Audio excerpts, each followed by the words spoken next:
తెలుగు రాష్ట్రాల్లోని పలు ప్రాంతాల్లో వర్షాలు దంచి కొడుతూ ఉన్నాయి.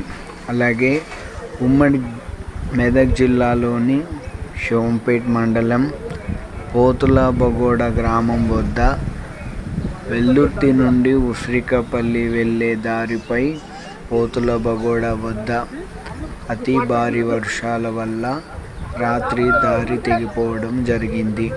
కాబట్టి ప్రయాణికులు ఇటు వెల్దుర్తి నుండి ఉసిరికపల్లి వెళ్ళేవారు, అటు ఉసిరికపల్లి నుంచి వెల్దుర్తి వచ్చేవారు వెళ్ళడానికి పోవడానికి వీలు పడదని తెలియజేస్తూ ఉన్నాము.